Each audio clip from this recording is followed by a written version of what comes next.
क्या आप यकीन करेंगे, उत्तराखंड में एक ऐसी जगह है जहां स्थानीय लोग मानते हैं कि भगवान शिव ने सिर्फ एक रात में हरे भरे खेतों को घने देवदार के जंगलों में बदल दिया था।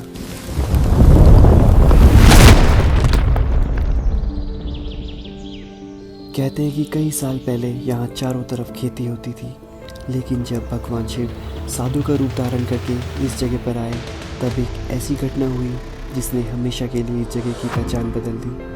स्थानीय लोगों का मानना है कि सिर्फ एक ही रात में हरे भरे खेत घने देवदार के जंगल में बदल गए। क्या सच में ऐसा हुआ था? इस कहानी के पीछे की लोक परंपरा क्या है और क्यों आज भी देवलसारी को उत्तराखंड की सबसे रहस्यमय जंगलों में गिना जाता है?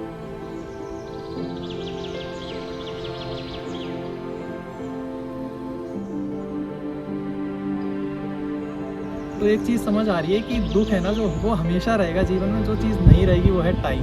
तो इसलिए प्लीज़ टाइम निकाल के एक बार ज़रूर घूमने आओ। आज की इस वर्चुअल जर्नी में हम आपको लेके चलेंगे कोणेश्वर महादेव के इस सुंदर से मंदिर में।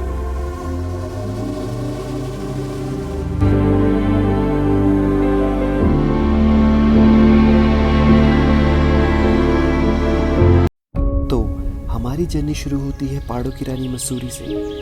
सुबह की तेज हवा, बादलों से घिरी पहाड़ियाँ और हर मोड़ पर बदलते खूबसूरत नज़ारे। ऐसा लगता है मानो प्रकृति खुद हमारा इस सफ़र का स्वागत कर रही है।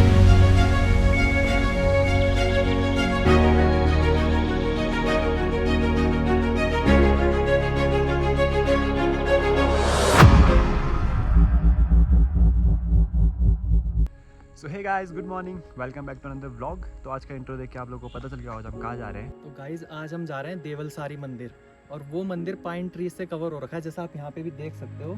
सो गाइस, अभी हमने जस्ट रोहतू की बेली, जो हमारा पहला पॉइंट था, हमने वो क्रॉस कर लिया।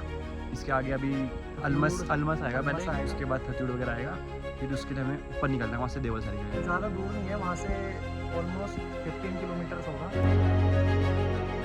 जैसे जैसे हम मसूरी से आगे बढ़ते हैं, शहर का शोर पीछे छूटने लगता है और सामने खुलने लगती है उत्तराखंड की असली खूबसूरती। कुछ ही समय बाद हम पहुंचते हैं अलमस।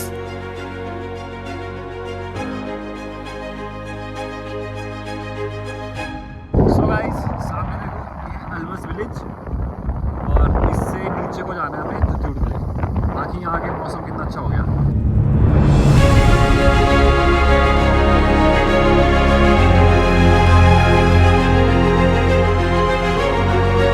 अभी हमें अलमस गांव से जो नीचे बैंड करता है, हमने थत्यूड़ वाली रोड पे हमने एंट्री कर ली है। तो अभी हम जिस जगह पे हैं, यहाँ पे आप देख लो हल्का सा झरना टाइप का है। तो भाई इससे पहले जब हम आए थे ना, उस टाइम यहाँ पे इतना तगड़ा पानी था। जो ये पूरी रोड है ना, मतलब यहाँ पे आप चल ही नहीं सकते, इतना तगड़ा पानी था। अभी देखो खाली हो गया पानी।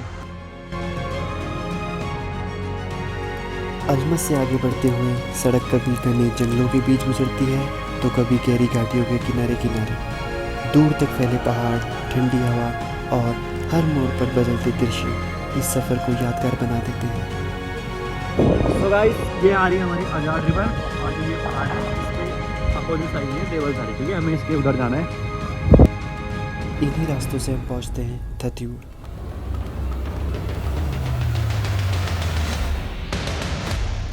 सो गाइस, अभी हमने जस्ट थत्यूड़ क्रॉस किया है। थत्यूड़ से ऊपर एक विलेज पड़ता है, उसका नाम तो मे बी हमें पता नहीं, बट वहाँ पे बोर्ड आता है। तो हमने वहाँ से राइट टर्न मार लिया है। तो रूट यहाँ पे चेक कर लो। तो गाइज अभी हम थत्यूड़ से थोड़ा आगे आ गए हैं, और यहाँ पे ये रोड है, कच्चा रोड है एकदम। मतलब इतना बढ़िया फील हो रहा है यहाँ पे आके ना। कोई भी शोर नहीं है, कोई डिस्टर्बेंस नहीं है। यहाँ पे देख सकते हो आप अकेली, मतलब यहाँ पे रोड में कोई ट्रैफिक नहीं है, तो एकदम शांति है। तो बहुत अच्छा फील हो रहा है।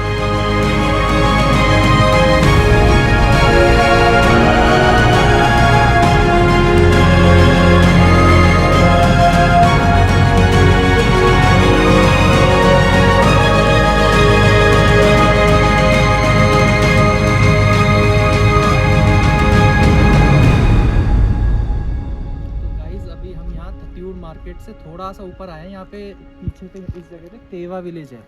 तो आप पीछे का व्यू चेक कर सकते हो, कितना मतलब ग्रीन है एकदम।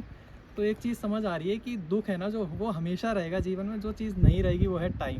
तो इसलिए प्लीज़ टाइम निकाल के एक बार ज़रूर घूमने आओ, तो बहुत अच्छा लगेगा। जैसे ही हम देवलसारी के करीब पहुंचते हैं, पूरा वातावरण बदल जाता है। आसमान को छूते विशाल देवदार के पेड़, ठंडी हवा और जंगलों की गहरी शांति। ऐसा महसूस होता है जैसा समय कुछ पल के लिए ठहर गया हो। गाइस अभी हम यहाँ से थोड़ा सा ट्रैक है मेन रोड से मंदिर के लिए, ज़्यादा नहीं 200 या 300 मीटर होगा। बाकी यहाँ पे सामने तो आप ये पूरा पाइन फॉरेस्ट देख सकते हो। इस जगह पे ये हमारे महादेव विराजमान है। अभी आपको मंदिर दिखाएंगे, कितना सुंदर जगह है। सो गाइस आप चेक कर सकते हो यहाँ पे पूरा मतलब पाइन का जंगल आ चुका है और इसके थोड़ा सा आगे है टेम्पल। सो गाइस अगर आपको यहाँ देवलसरी की डिटेल्स वीडियो चाहिए, मतलब हिस्ट्री से लेके पूरे हमने ऑलरेडी कवर कर रखा है, तो आई बटन लिंक करेगा, आप देख लेना। बाकी जो हम उस टाइम आए थे ना और जो इस टाइम है उसमें डिफरेंस ये है कि उस टाइम रश तो उतना था नहीं, बट मे भी समझ सकता है संडे है इस वजह से ज़्यादा रश है, बट बहुत रश है। अब मंदिर में भी बंद ही रहता है। तो चलते आपको दिखाते हैं यहाँ के बारे में थोड़ा। सो गाइस आप चेक कर लो भाई, फुल मतलब पूरे ना ऐसे पाइन के पेड़ ही होते हैं और उसके बीच में हम चल रहे हैं।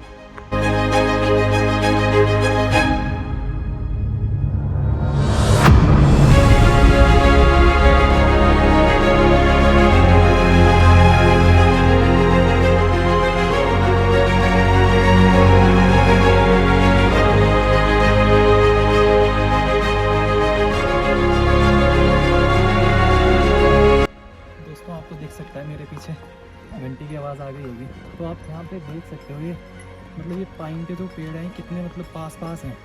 और इसके पीछे एक बहुत अच्छी स्टोरी है जो हमने एक बार स्टार्टिंग में एक व्लॉग बनाया था, आप उसको जाके देख सकते हैं, तो उसमें आपको पूरी डिटेल्ड वीडियो मिल जाएगी। स्थानीय मान्यता के अनुसार सदियों पहले भगवान शिव एक साधु का रूप धारण करके इस स्थान पर आए थे।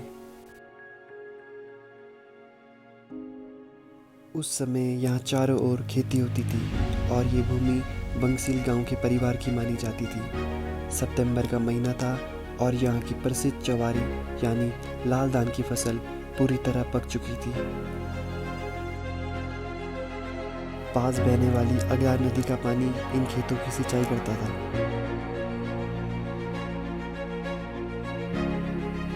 महादेव ने गांव वालों से विनती की कि उन्हें एक छोटी सी कुटिया बनाने के लिए थोड़ी सी जगह दे दी जाए ताकि वे यहीं रहकर तपस्या कर सकें, लेकिन गांव वालों ने साफ इनकार कर दिया। उनका कहना था कि ये ज़मीन पूरे गांव की है और बेहद कीमती है, इसलिए इसका कोई हिस्सा नहीं दिया जा सकता।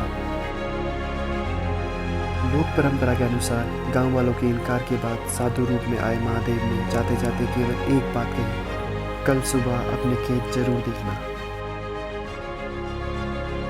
अगली सुबह जब गांव वाले अपने खेतों में पहुंचे तो उनके होश उड़ गए। जहां कल तक लाल धान की फसल लहरा रही थी, वहां रातों रात विशाल देवदार के पेड़ खड़े थे। स्थानीय लोग मानते हैं कि यह देवदार का जंगल उसी दिव्य घटना की निशानी है।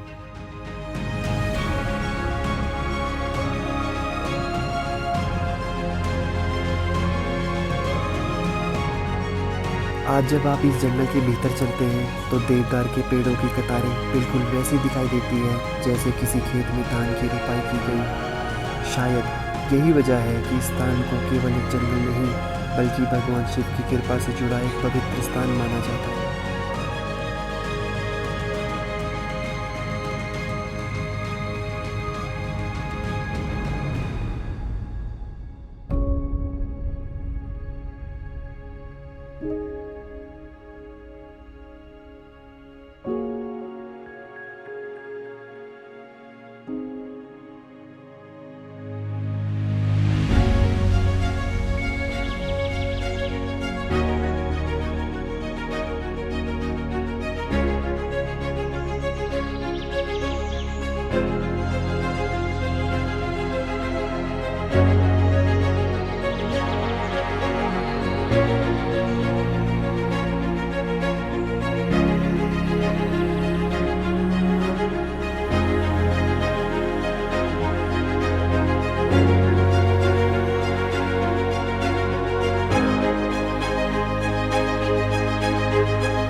आप सबने देख लिया, पीछे बैकग्राउंड में इतना प्यारा सा जो हमारा कोनेश्वर महादेव का मंदिर है।